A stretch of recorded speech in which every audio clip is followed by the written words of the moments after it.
Hello. I'm Interweb Studios, and in this video we ask Reddit what is something people brag about that they really shouldn't. If you enjoy the video, don't forget to brag about something down in the comment section. I look forward to reading these comments, and with that out of the way, sit back and enjoy. How much Xanax they took and posting it all over social media. So many people in my high school took Xanax like it was candy and thought they were the shit. Like, congrats, you're now a vegetable for a while. Doctor gave me Xanax one time. Took one every night for about 3 months before I stopped it myself. That shit turned me into a zombie. Xanax makes people with high anxiety normal. If it makes you a zombie, you don't need it. How much anything cost.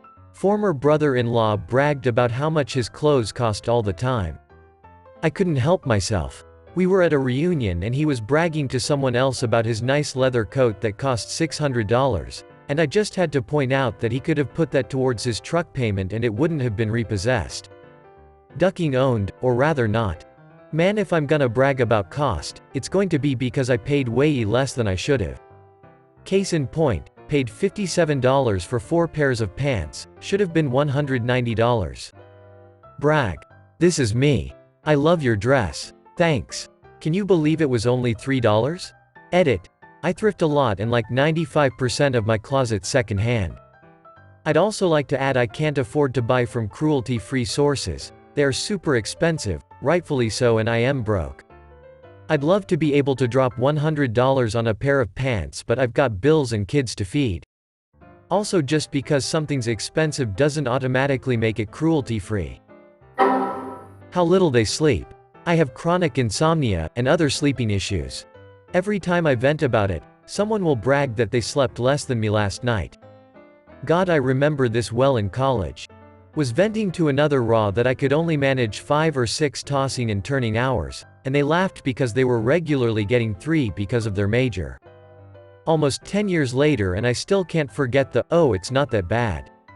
I don't get why people brag about this. I guess it's just a under 25 thing. People see it as some kind of cool thing they do. Like they are child staying up after their bedtime. Very strange. Edit. I have chronic insomnia and I'm now on meds. I gloat about how much sleep I get now. In my experience, it's the older generations who claim they sleep only a couple hours to make ends meet, and they think that's okay. One thing I know about my millennial brethren is we get sleep and worry about our mental health more than a job. Not taking PTO on their jobs. It's kinda sad in my opinion. When I first started working in a hospital, I took pride in never missing work and was annoyed by those who constantly were missing. By the time I left, I used every last second of PTO I had and encouraged all of my coworkers to do the same. I've been on my job for a little over 7 years and I'm just now, since March of this year, using my PTO on real vacations that are more than just a day or 2 long. I'm actually trying to take care of myself and using my accrued sick time to have an operation that I've needed for nearly 10 years. Although, I have overdone it a few times since I went back to work on light duty trying to prove that I can get it done. I often wonder about the psychology of sacrificing oneself for the job. I've done it for as long as I can remember and I have the bad knees, back, shoulder and hearing loss to show for it. I have the missed occasions and my kids' memories of me not being there to remind me. I'm like you in that I get annoyed at people who are always taking off. I'm learning to get over that too, and to be honest, it feels good. How trashed they get, every day or weekend. As a kid I always saw my uncles get wasted daily. Fast forward to 2022 and most of them passed away before the age of 50. Sadly, it sounds like mission accomplished. How much they hate their spouse yet stay together. This one always baffles me. I hear people say such terrible things about their spouses but never leave. I don't understand it. My ex's brother and Sil seemed to absolutely despise each other. Their reasoning was, but the kids. Then why did you have 3 kids if you hate each other? I guarantee those kids are worse off in a house with parents who hate each other than they would be with divorced parents. Source: I was supposed to be the fix-it baby. I did not fix it. Nor did my 2 brothers. It's wild to me how so many people think a baby will fix a marriage. When has a baby ever fixed anything? Like, yeah, babies can be nice, but maybe if you and your spouse aren't getting along, you should try 8 hours of sleep and therapy. But no, let's throw in sleep deprivation and postpartum, because clearly a tiny human who can't lift its own head will fix our dying love for each other. Half of my students fail. Like, congrats, you suck at your job. That's how sick of a teacher I am. Thanks for paying for tuition for a course you won't pass unless you suck my ass. I had a teacher in high school that always bragged about how no one had ever gotten higher than a C+ in his class. It just seemed like he was bragging about how bad he was at his job. I had a professor who graded everything on a perfect bell curve. Every assignment. The top 6% got A's. The next 25% got B's. The next 38% got C's. The next 25% got D's. And the lowest 6% got F's. Didn't matter what your actual grade was, just your score in relation to your classmates. I scored 93 out of 100 points on exam 1 and got a C. Treating people like shit. It's the worst when they don't realize they're talking about treating people like shit. Yeah, and then I just left them there. It was hilarious. They had no idea where I went. LMAO, and you're listening to the story like, WTF is wrong with this person? On a girls' weekend, a lady I'd only met once before told me her engagement story, which went into detail about the diamond ring she wanted, $8,000. How her fiancé, who was working 2 jobs, couldn't afford it and found a lovely ring for $3,000. It finished with her saying, "So anyway, in the end I found a $15,000 ring reduced to $10,000 and got him to buy me that one instead." The way she told the story was as if there was a happy ending, which I suppose from her selfish perspective there was, but she proudly told me she sent her hard-working fiancé into debt for a ring even more expensive than the first one he couldn't afford. This story occurred 20 years ago and she's never been able to change my impression of her. But I'm not being too unforgiving, as another one of her shitty stories was how she told her, now husband, that she didn't find him attractive anymore when he gained about 10 kgs. And she only lets him buy himself Lego sets if he maintains her ideal weight. Going back to work right away after having a baby. I had a boss that used to brag about not taking a day off, even when each of his kids were born. I've met others that brag similarly. So, you are more dedicated to your job than your family? Seems odd to me, but whatever. Do you?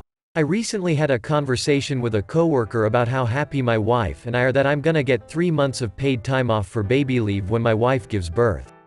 It's a recent benefit of being a federal employee. My female coworker immediately shook her head at me and said, "I gave birth on Friday and came back to work on Monday," and proceeded to complain about how people taking advantage of the system leaves us short-staffed. Keep in mind she has a job with 0 mandatory overtime, unlike myself who gets hit with at least 2 involuntary doubles a week. I just looked at her and said, "And you think it's a good thing you had to come back to work 3 days after giving birth?"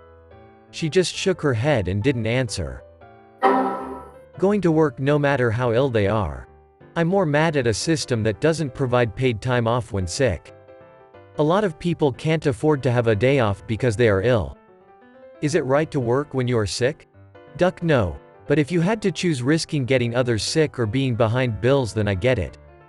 Unfortunately, there were a lot of places, my place of employment included, that has no paid time off for being sick. We have normal vacation weeks we acquire with years of employment, but no paid sick leave. And during COVID, if someone caught COVID, they were required to go home and quarantine for 14 days. That's 2 full weeks without pay. So initially I'd be mad if someone worked and didn't disclose they were sick, but I get it that some people cannot afford a day or days off without pay. The system sucks. Their IQ, especially when they got it from an online IQ test. How accurate are IQ scores from online tests anyway?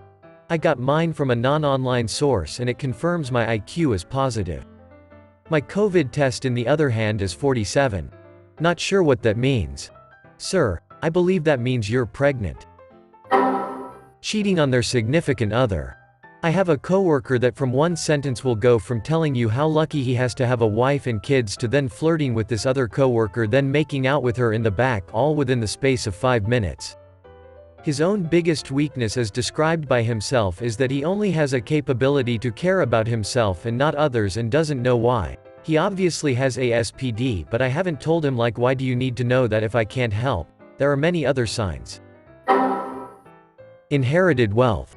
Know a guy who bragged for years about his trust fund that kicked in when he turned 21.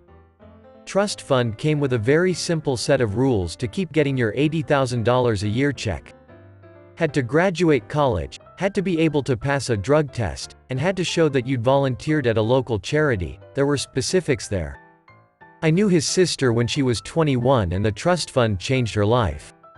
I know her brother. As of his age of 40, he has yet to receive a check. It's hilarious because the rest of the clan who is written into the trust fund gets his share every year and he raises hell that they stole his money. I have repeatedly told him to go back to the local uni, get his bullshit college studies degree, do 100 hours of community service at the local shelter and never work another day in his life, but he is too proud to do that. Ducker could not stay away from weed, could not attend class, and refused to feed the homeless at IAEM. My own man, cost of $80,000 a year. His sisters, meanwhile, started and ended a dozen business ventures before they hit their stride with real estate, and I doubt either one made less than $100,000 last year. I'd kill to have that opportunity. Help make a difference in the community, encourage to go to school and live clean. Then get consistently paid for it? Paid in 1 year what takes me almost 2 years to make. All on top of being able to work or whatever hobbies for extra money or even just passing time. Dude, count me in even for $50,000 a year. With that, I hope you enjoy the video. Thank you for sticking all the way until the end of the video. If you did, make sure to hit the like and subscribe button as well as brag about something down in the comment section. Until next time.